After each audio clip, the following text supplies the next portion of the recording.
this is Sister Kristen Quicker with the Oblate Sisters of the Sacred Heart of Jesus. She is a fully professed sister who has been here much longer than I have been here. This is Sister Mary Stephanie Rose. She has a fifth-year junior sister awaiting to take her final vows, interrupted by the COVID-19 virus. She is currently a student at Youngstown State University, looking towards completing a degree in education with all its little additives and enhancements in the contemporary American culture. So sister, could you please tell us a little bit about your vocation story and how you came to this community? I would say any hint of vocation was not present to myself in my life until I reached my 20s, but there were indicators when I was younger of a relationship with God and the importance of prayer and the importance of doing things as I felt God might have them, mixed in with a good, healthy dose of stubbornness and things that young people have when they are growing up. When I was in my first communion, I don't remember the fancy dress. I didn't have a pretty white dress. I do remember being on the altar side of the communion rail with my fellow communicants, and I remember receiving Jesus in Holy Communion. I remember feeling changed, a warmth, a presence, and that was what my 7, 8-year-old self knew as Jesus. So the relationship more or less began there.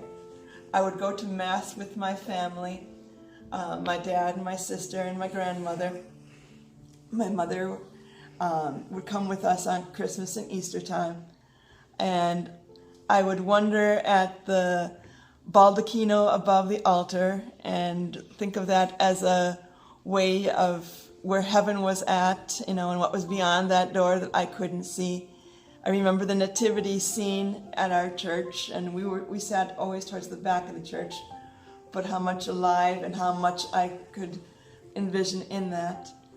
And then I went about and I grew up as many children do and put aside any kind of thoughts of God and of my relationship, always knowing I read the Bible as a teenager, my mother's confirmation Bible as a teenager. I did not want to be confirmed in high school, but it was my mother who encouraged me to do it. Somewhere in there, my paternal grandmother asked if she thought I had a religious vocation, and said, no, not me. And so 10 years later, and about 2 years after she died, I started hearing God's voice a little bit, which I'm sure was present all the while. I went on a vocation retreat. I went to Appalachia. I went for only a short while, but I did go, and I loved that experience. And then I found the Oblate Sisters in the Vocation magazine. I came for a 1-week visit. One of the sisters who was currently at that time and is not here anymore encouraged me and said, come visit more. So I came back for 3 months, and then I came to stay. And So have you noticed any similarities between your vocation story and our foundress' vocation story?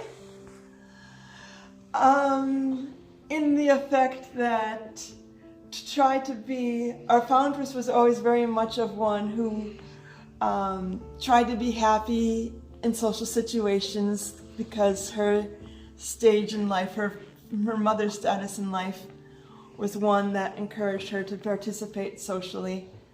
I always have felt awkward in social situations and longed for a time and a way to be closer to God. So in that regard, yes. And you, how about your story?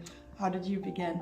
Well, actually, I remember from a very young age wanting to be a religious sister, and that kind of just kept growing in me. And so I went and visited different communities,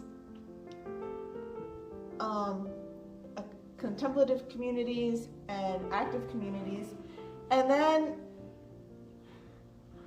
as I visited these different communities, I happened to meet the sisters, and I stayed with them during the summer.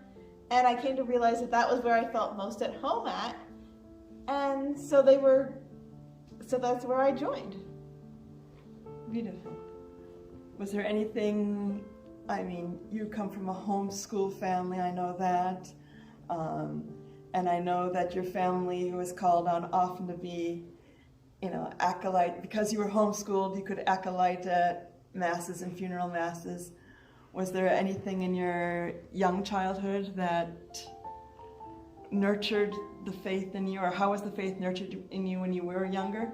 Well, first of all, we had lots of books about the saints, which really inspired me.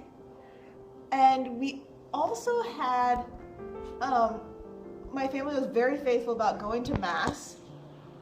And we also started going to a place called Catholic Family Lane, which helped us to learn our faith better, to meet other families that practice their faith. And kind of from there, we developed a great love for Eucharistic adoration. And then in my teenage years, I really wanted to go to Eucharistic adoration because I was falling more and more in love with Jesus. And so we had a friend of the family who also was my confirmation sponsor who would take me to Eucharistic adoration once a week.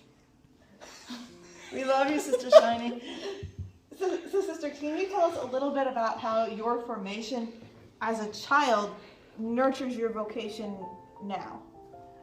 I said, I come from a family of two different faith backgrounds. My mother was United Church of Christ. My dad was Catholic. My grandmother was Catholic.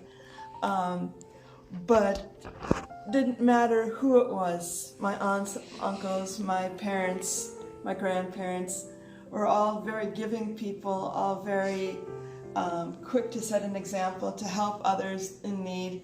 I remember my dad, we were in a supermarket parking lot with my family, and there was a family discussing about something. They were standing by their car and hesitating. They weren't going into the store. They were just talking with each other. And I can remember Dad going back to the couple and giving them money for milk. I think the windows were open or something. I knew what was going on. And I saw my dad handing over paper money. Milk in Wisconsin in the 1970s was still pocket change. So I knew Dad was handing over more money than what milk cost. My mother very often will go around and give things to all the people in need, to little trinkets of affection. She will write notebooks for people who are sick or people who are having a tough time of it. She will go visit the sick and give them comfort.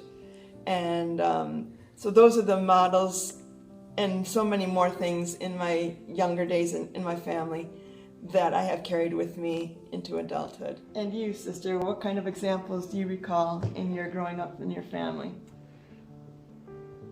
Well, for me, I know one of the most important things was that we went to Mass every Sunday, and as much as we could during the weekdays. So that foundation of the fact that religion is important.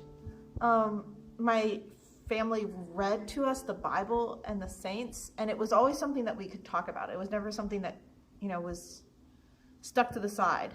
And then we prayed together as a family, and so there was that foundation of prayer every day. We prayed at meals. We prayed before we went to bed. A lot of times we'd pray a family rosary daily. So prayer was just part of the rhythm of life. And there was always that faith is important. Learning about your faith was important. We always went to the Lenten mission or the Advent mission. Even as a small child, like under 5, I remember being taken to the Lenten and Advent missions and sitting on the pews, and my parents, we'd sit actually on the kneelers. We'd put a coloring book on the pews, and we'd have to color quietly.